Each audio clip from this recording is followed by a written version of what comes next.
아마 이 많은 분들 비행기를 타보셨지요? 여러분, 비행기 승무원이요, 여러분들에게 얼마나 상냥합니까? 승무원들이 아주 친절하게, 그리고 존댓말을 써야 됩니다. 인내해야 됩니다. 아주 못된 그러한 손님이 있다 할지라도요, 그러나 참아내야 됩니다. 근데요, 우리 대한항공이나 아시아나나 매뉴얼에 이런 것이 있습니다. 비상 사태 때는 반말을 써라. 왜 그렇습니까? 말이 단축되고 빨라지게 하기 위해서요? 그건 아닙니다.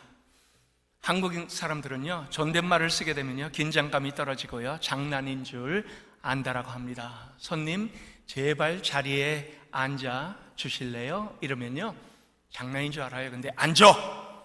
이러면은 위기감에 그냥 앉습니다.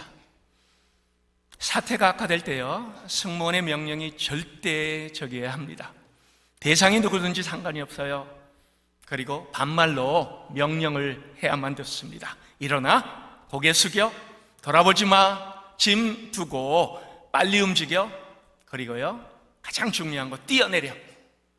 이럴 때 주저주저 하지 않고 뛰어내린답니다.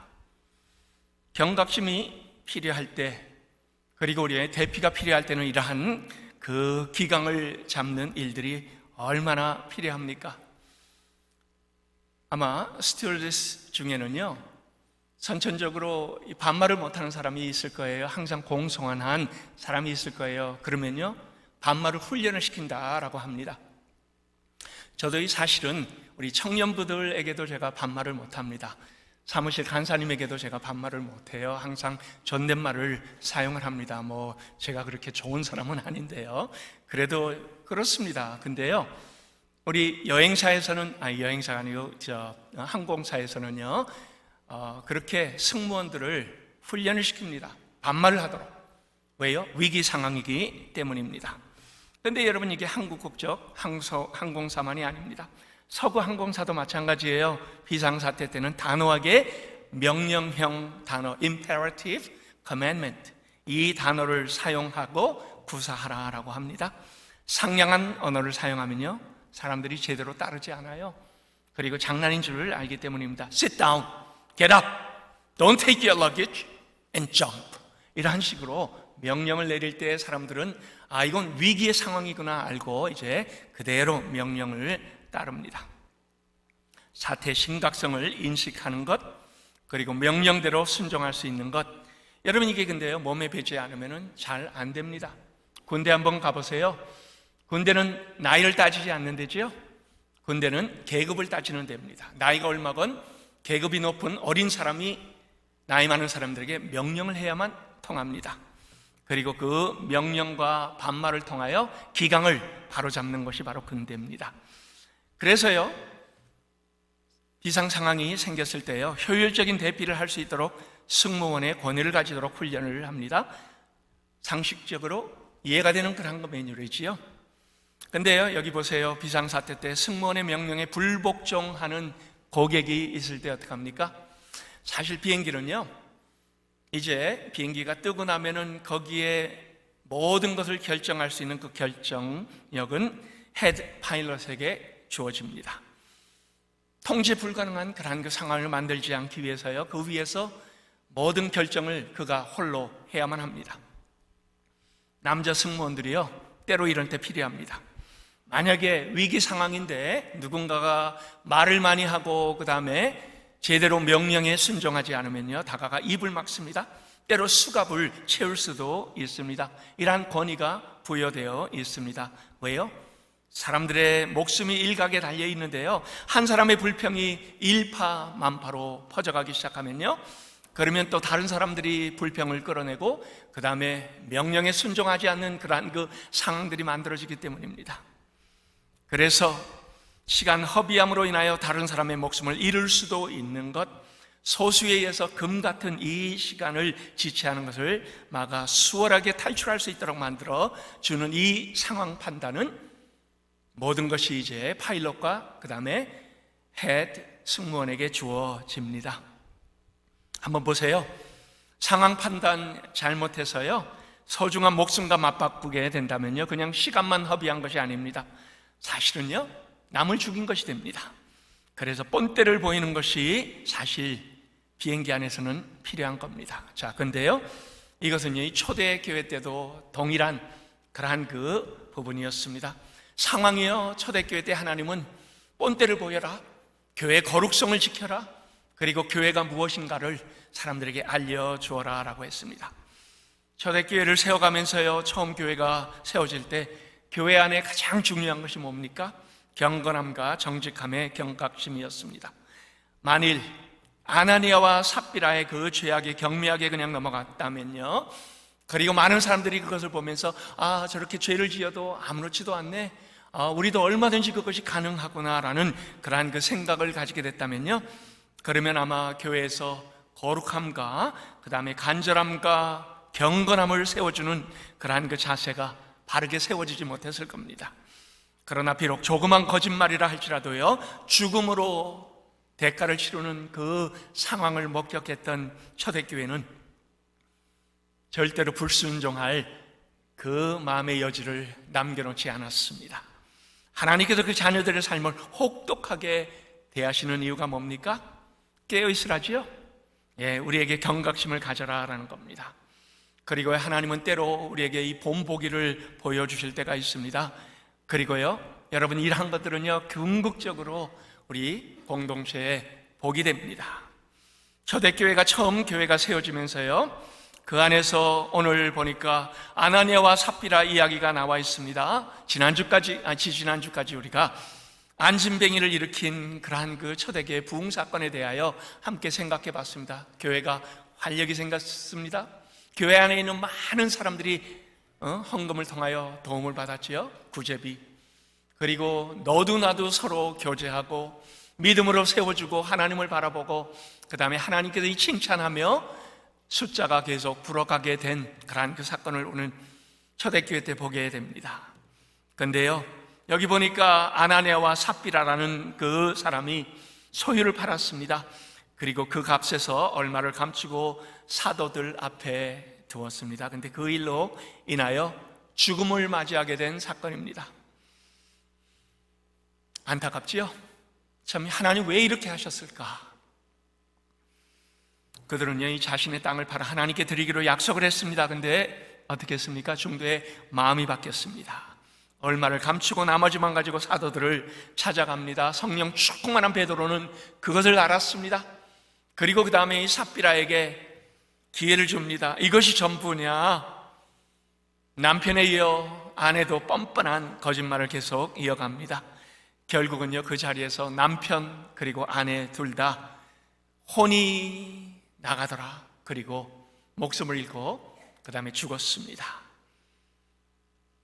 자, 여기에서요, 우리는 뭘 보게 됩니까? 왜 이 부부가 거짓말을 했을까 하는 것을 성경은 4장 가장 마지막에 우리에게 먼저 보여줍니다. 그 이유를 우리에게 확인을 시켜줍니다. 36절이에요. 그브로에서 난 레위족 사람이 있으니 이름이 요셉이라 사도들이 일컬어 바나바라 번역하면 위로의 아들입니다. 바나바라 하니 그가 밭이 있음에 팔아 그 값을 가지고 사도들의 발 앞에 두니라. 요셉이란 사람이 뭘 했다고요? 밭이 있었습니다. 그리고 그 밭이 교회 필요에 따라 팔아 그 전부를 사도들의 발 앞에 가지고 왔습니다. 그리고 그걸 통하여 초대교회 때 많은 사람들이 도움을 받았고요, 그 다음에 초대교회가 영적으로 부흥할 수 있는 그러한 그 귀한 계기가 되었습니다. 자, 여기에서 이 사건은요, 당시에 많은 사람들이 감동을 줬습니다. 그리고 또 당시에 좋은 영향을 주었습니다. 근데요, 아나니아하고 삽비라가요, 그 사건을 보면서요, 어떤 마음의 동기가 생겼을까요? 야, 저건 너무나 귀하다, 나도 그렇게 하고 싶다. 결코 그게 아니에요. 저렇게 박수 받는구나, 사람들로부터 높임을 받는구나, 야, 저렇게 높임 받는 건 나도 한번 좀 받고 싶다. 이 동기가 달랐습니다. 그리고 뭘 합니까? 출발부터 잘못된 그 동기로 사람들의 인정을 받기 위하여 동일한 일을 합니다. 만들어진 헌신이지요. 그걸 성취하기 위하여 헌금을 했습니다. 그런데 이 사실은요, 아까웠던 거지요. 여기 보세요. 칭찬도 욕심이 납니다. 그리고 돈도 욕심이 납니다. 우리 타협해서 둘 다 하자. 얼마는 사도들에게 드리고 얼마는 우리가 가지고 그걸로 인하여 칭찬도 받고 박수도 받고 이 사회에서 엄청난 사람으로 그렇게 인정도 한번 받아보자. 이게 그들의 동기입니다. 자, 이 거짓말, 여러분 그 거짓말을 통하여 하나님께서 왜 그들을 죽이셔야만 했습니까? 대체 이게 말이 되는가? 처음 우리가 이 사건을 읽으면서요, 참 마음으로 하나님 좀 해도 너무 하신다라는 생각이 들지요. 어떻게 헌금을 다 드리지 않았다고 생명을 거두어갈 수 있단 말입니까? 본문 3절에 한번 보세요. 베드로가 이르되 아나니아야 어찌하여 사탄이 내 마음에 가득하여 내가 성령을 속이고 땅값 얼마를 감추었느냐? 자, 여기 보세요. 아나니아와 삽비라가 하나님으로부터 저주받아 죽은 이유가 너무나 분명하게 나오죠. 뭐 때문이에요?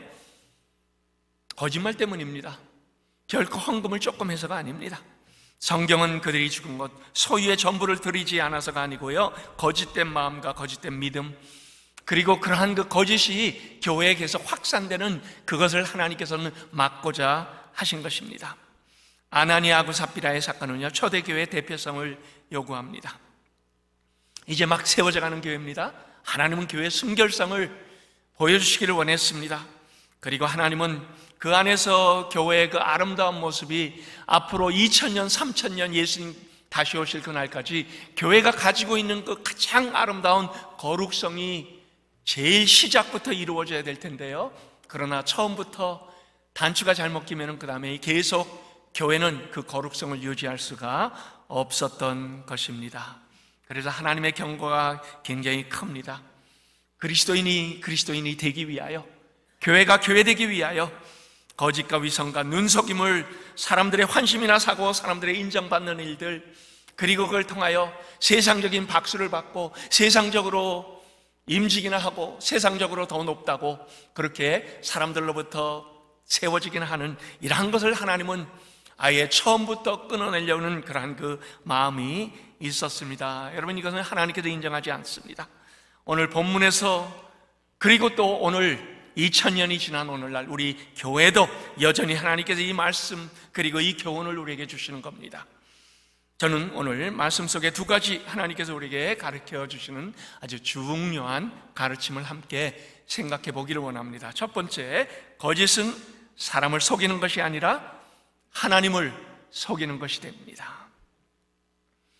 거짓하고요, 참 신앙은 서로 동거할 수가 없음을 우리는 알아야만 합니다. 그런데 여러분이 한번 보세요. 여러분 중에 거짓말 한번 안 해본 사람이 있습니까? 저를 포함해서요, 우리는 사실은 죄성이 우리 안에 다분히 있습니다.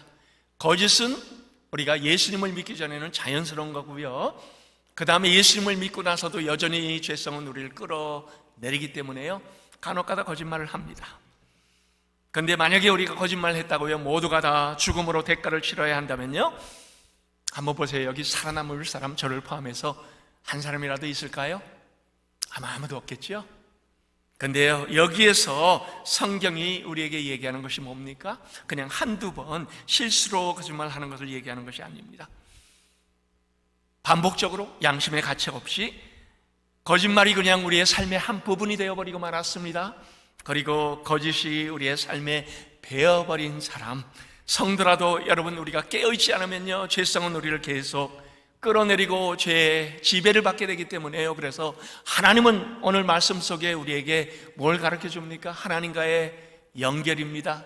내 안에 있으라, 나와 연결되어 있으라, 내 안에 거하라, 이것을 우리에게 가르쳐 주는 겁니다. 일상적으로 말만 했다 하면 거짓말하는 사람이 있어요. 자기 자랑 부풀리고 뻥튀기 하고, 그 다음에 또 자기 유익만 구하는 그런 그 새빨간 거짓말을 하는 사람이 성도들 중에도 있습니다. 그런데 그런 행위는 하나님께서 뭐라고 하세요? 내가 싫어한다라고 합니다. 단호하게 하나님께서 이러한 부분에 대하여 대하시겠다고 합니다. 왜요? 거짓말은요, 사람을 속이는 것이 아닙니다. 하나님을 속이는 것이 되기 때문입니다.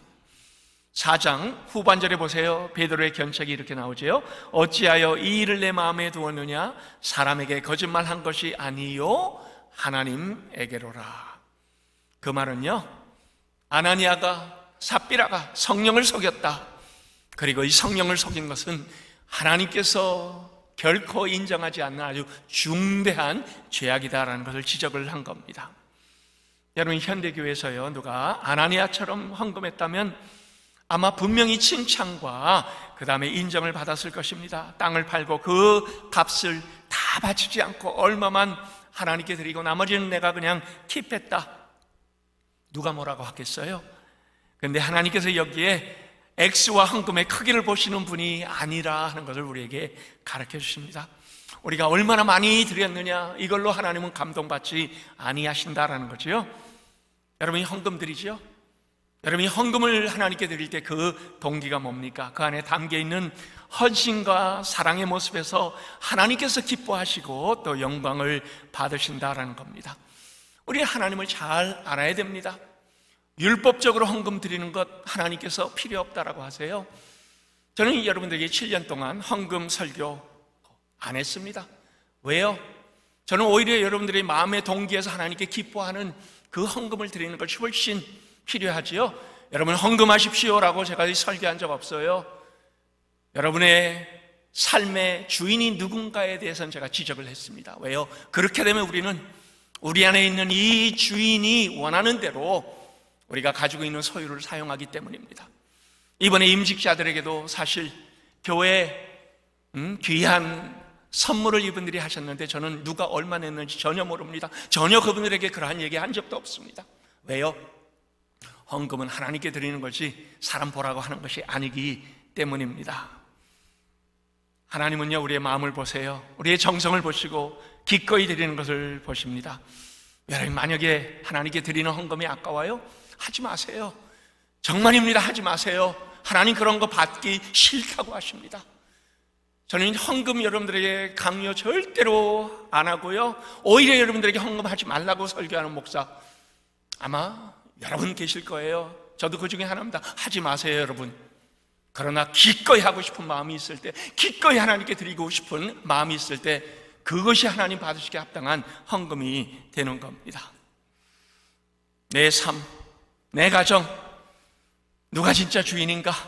하나님의 뜻대로 물질을 사용하겠다는 우리의 고백이 바로 헌금의 의미 안에 담겨져 있습니다. 내 인생의 주인 되신 분은 물질이 아닙니다. 하나님이십니다. 여러분, 이것을 우리는 신앙으로 고백을 해야만 합니다. 예수님이 나의 구주요 나의 삶의 주인이시라.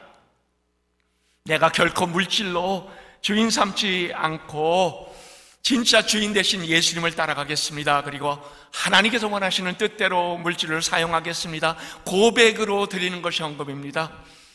하나님을 향한 사랑의 표현이요, 내 마음의 중심을 드립니다. 하나님께 드린 것 외에도 내가 가지고 있는 것 그러면 어떻게 쓰겠어요? 내 마음대로 이제는 하나님께 드렸으니까 이건 내 거다라고 생각합니까? 아니죠. 모든 것이 다 하나님 겁니다.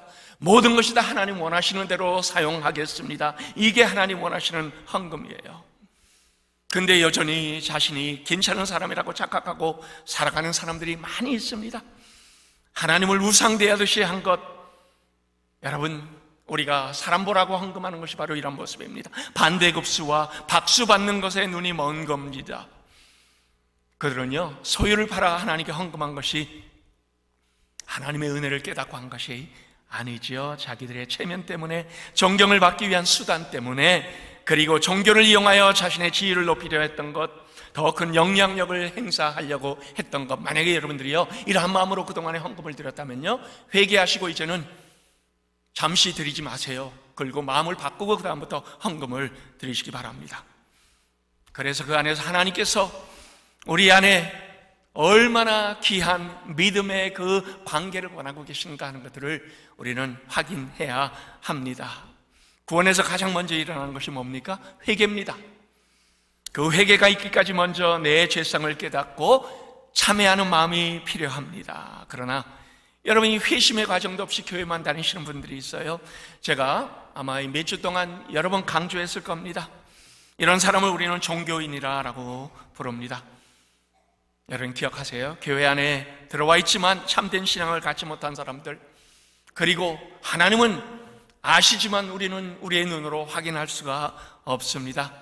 근데 보세요, 아나니아하고 삽비라처럼 하나님을 속일 수 있다고 착각을 하고 그냥 종교인으로 살아갔지만, 그러나 하나님은 만홀히 여김을 받지 아니하신다라고 합니다. 지금은 아나니아와 삽비라처럼 그 자리에서 당연히 죽음당하진 않겠지만요, 하나님의 공의는 여전히 살아있습니다. 하나님은 여전히 교회에 경각심을 주기를 원합니다. 우리에게 바르게 살아가기를 원하십니다. 그리고 언젠가는 하나님 앞에 결산하는 그날이 오게 될 겁니다. 그럴 때 하나님은 여러분들의 마음에 어떠한 동기가 있는가를 분명히 다 거울을 보듯이 보여주실 겁니다. 오늘도 우리가 사람을 의식하기보다는 우리의 중심을 보시고 우리를 통하여 하나님의 놀라운 일을 진행시켜 가시는 교회가 된 바로 우리를 하나님의 영광을 위하여 사랑하는 우리 영생의 모든 가족 될 수 있기를 예수 그리스도의 이름으로 축원합니다. 그 다음에 두 번째로 우리가 어떻게 참된 신앙인으로 살아갈 수 있을까, 성경은 이것을 우리에게 알려주기를 원합니다. 거짓말, 여러분이 거짓말이 뭐예요? 거짓말은 사탄의 지배를 받는 행위라는 것을 우리는 먼저 알아야 되면 합니다. 워런 윌스비라는 신학자가 정직의 위기라는 책에서 이렇게 거짓말을 표현했습니다. 거짓말은 영적의 어둠에 들어가는 첫 단계에 불과하다. 근데요, 여러분이 거짓말이 한 번 성공하고 두 번 성공하고 사람들이 속기 시작하면요, 그 다음에는 꾸며대는 정도가 아니라 아예 삶의 방식이 되어버립니다. 그리고 그 다음엔요, 그 사람은 위선과 자기 자신을 속이는 삶의 결과, 그리고 거기에 대한 열매로 그냥 가득 차버리게 된다라고 합니다. 여러분, 왜 우리가 이렇게 거짓말을 계속합니까? 하나님의 자녀가 되어서 왜 우리가 이 거짓말을 계속합니까? 우리 안에 성령도 계시지만, 그러나 우리 안에 또 우리를 속이는, 그러니까 하나님을 속이는 존재가 있기 때문입니다. 3절을 보세요. 베드로가 이르되 아나니아야, 어찌하여 사탄이 내 마음에 가득하여 내가 성령을 속이고 땅값 얼마를 감추었느냐. 베드로가 지금 무슨 말을 하고 있습니까? 그들이 성령을 속이게 된 이유를 말합니다. 사탄이 너의 마음에 어떻게 이렇게 가득하느냐라고 합니다. 성경은요, 우리에게 이 사탄의 존재를 너무나 분명하게 확인시켜 주고 있습니다. 그러면서 우리에게 경종을 줍니다. 지금 아나니아하고 삽비라는 사탄에게 속고 있는 겁니다. 그리고 이 사탄은 그들에게 하나님을 속이라고 계속 그 안에서 거짓으로 속삭이고 있습니다. 여러분, 근데 예수님을 믿으면 이러한 모습이 없어질까요? 아니에요. 우리는 매일매일 싸워야 되는 존재입니다. 매일 하나님의 말씀과 기도로, 그리고 내 죄를 십자가 앞에, 내가 매일 십자가 앞에 나오니, 저는 지난 7년 동안 여러분들에게 이 말씀에 대하여 강조하고 또 강조했습니다. 그리고 이제 앞으로 우리 정승환 목사님께서 여러분들에게 이 강단에서 또 계속 말씀과 기도에 대하여 강조를 할 겁니다. 왜요? 성경의 진리이기 때문입니다. 그래서 여기에서 이 성경은 우리에게 다시 한번 구체적으로 이 가장 먼저 나오게 된 그 부분에 대하여 설명을 합니다. 여러분, 어디서 본 장면이지요? 창세기 3장입니다. 거짓의 명수 사탄은 창세기부터, 그리고 2000년 전에 바로 이 사건이 있을 때, 그때 아니면 지금 현재 우리가 살아가는 이 시대에 사탄이 제일 좋아하는 무기가 뭔지 아세요? 거짓말입니다. 그 거짓에 우리가 속고 나면요, 우리도 거짓말의 명수가 됩니다.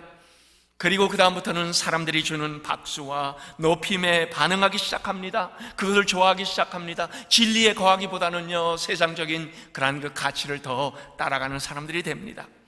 여러분, 왜 인류가 타락했나요? 욕심 때문이죠. 하와가 그 나무의 열매를 본즉 어떻게 됐다고요? 여기 이렇게 얘기합니다. 먹음직도 하고 보암직도 하고 탐스럽기도 한지라. 사도 요한은 이것을 우리에게 이렇게 설명합니다. 육신의 정욕과 안목의 정욕과 이생의 자랑이 바로 우리 죄인들의 가장 근본적인 모습이다라고 얘기합니다. 보암직도 하고 탐스럽기도 했던 선악과, 그래서 하와가 먼저 먹었습니다. 그리고 남편에게 또 깹니다. 아담도 먹었습니다. 그들 둘은 하나님과 같이 되어보고자 하는 그러한 그 사탄의 속삭임에 속아 넘어간 거지요. 욕심 때문입니다. 욕심이 잉태한즉 죄를 낳고요, 죄가 장성한즉 뭐가 된다고요?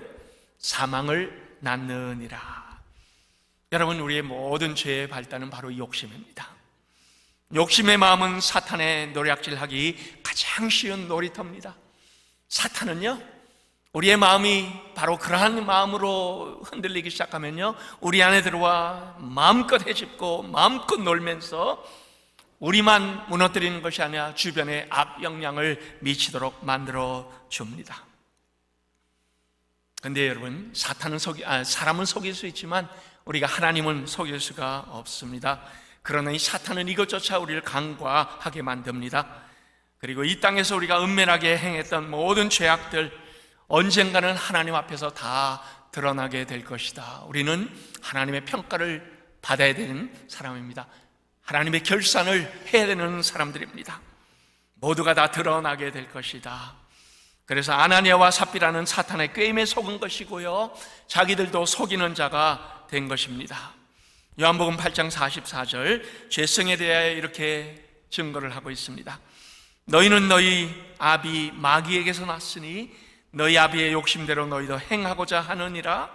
그는 처음부터 살인한 자요, 진리가 그 속에 없으므로 진리에 서지 못하고 거짓을 말할 때마다 제 것으로 말을 하나니 이는 그가 거짓말장이요 거짓의 아비가 되었음이라. 무섭지요? 바로 이 사탄의 정체를 성경은 우리에게 여실히 지금 보여주고 있습니다. 성경은 사탄을 거짓의 아비로 소개합니다. 이런 사탄의 유혹은요, 우리가 이 땅을 떠날 때까지 절대로 없어지지 않습니다. 쉬지 않습니다. 그래서 이 성경은 우리에게 깨어있으라.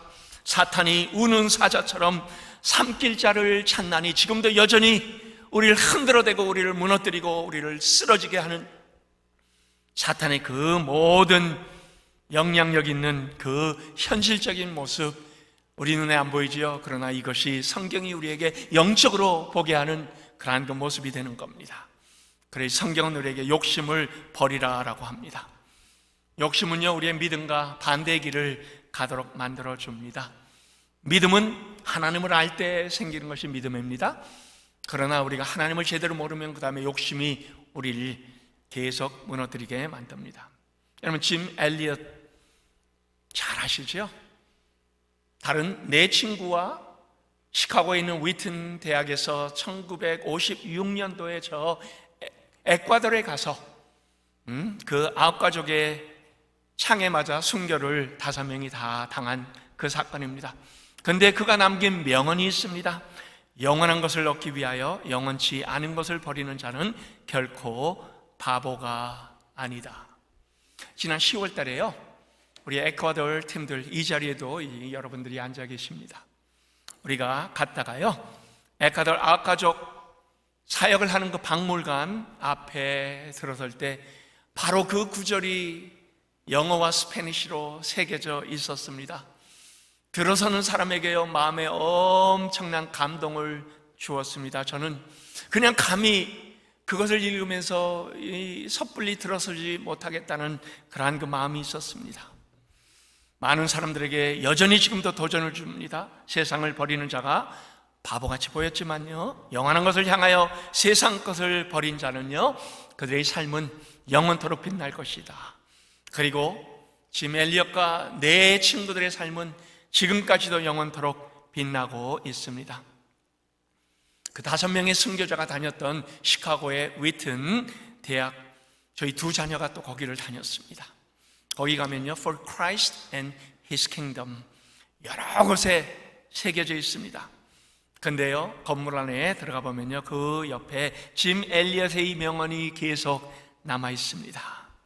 근데 오늘 본문을 한번 보세요. 반대로 아나니아와 삽비라는 영원하지 않은 것을 얻기 위하여 영원한 것을 버린 자가 되었습니다. 그러므로 영원한 생명을 얻지 못했습니다.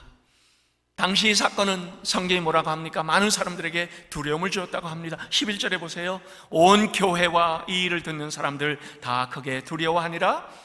여기서의 두려움은요, 무서워서 벌벌 떠는 것을 얘기하는 것이 아닙니다. 하나님을 경외하는 것을 얘기합니다. 하나님의 교회, 하나님께서 경이롭게 한 것, 그리고 거룩하게 세운 것. 그래서 우리는 교회를 업신여기면 안 됩니다. 교회는 결코 건물이 아닙니다. 하나님 세우신 저와 여러분입니다. 교회는 경이롭습니다. 거룩합니다. 교회를 함부로 하지 않게 된 겁니다. 그리고 바로 그것 때문에 지난 2000년 동안의 교회가 거룩성과 구별성을 유지하게 된 그러한 그 근거가 바로 2000년 전에 이 사건을 통하여 나타나게 된 겁니다. 결론을 냅니다. 여러분, 욕심을 버리는 것 어떻게 가능합니까? 기도와 말씀을 매일매일 우리 하나님과 긴밀하게 교제의 삶을 살아가는 거지요. 내 안에 거하라. 우리 예수님 안에 우리 가지가 접목하여 연결되는 그러한 그 삶을 살아가는 겁니다. 그럴 때 우리는 세상 욕심보다는요, 그리스도의 인격으로 차츰차츰 형성이 되어갑니다. 여러분, 우리는 이 사건을 보면서요, 이제 앞으로 죄짓지 말아야겠다, 경건하게 살아야겠다, 아니면 착실하게 이제는 교회 헌금을 해야겠다, 이렇게 결론 지으면 안 됩니다. 성경은 그걸 얘기하려는 것이 아니에요. 오늘 무엇을 우리에게 해야 하느냐라는 가르침이 아닙니다. 여러분의 마음의 동기를 살펴라라는 그러한 그 하나님의 가르침입니다. 여러분, 우리 모두의 마음의 동기는 하나님이 가장 먼저 아십니다. 그리고 우리가 신앙생활을 하면서 내 의를 세우려고 하는가, 내 공로를 인정받기를 원하는가, 사람들로부터 박수받기를 원하는가, 아니면은 정말 하나님께 기뻐하는 이 감사의 마음과 은혜의 방편으로 하나님 앞에서 쓰임받기를 원하는가. 오늘 당연한 것, 내 삶에 아무도 없다는 이 귀한 찬양, 은혜로라. 여러분, 그렇습니다. 당연한 것 없습니다. 하나님의 은혜입니다. 그러나 하나님의 은혜는 거저 주어지지만 그러나 또 우리의 삶에서 거저 주어지지 않습니다. 여러분이 하나님 앞에 무릎 꿇고 말씀을 읽고 간절히 기도할 때, 그때 하나님은 폭포수처럼 하나님의 은혜를 부어주십니다. 그리고 우리의 삶에 매일매일 승리하는 것도 가능하게 만듭니다. 이 귀한 고백이 터져 나오도록 하나님과 연결된 우리 영생의 모든 가족 될 수 있기를 예수 그리스도의 이름으로 축원합니다.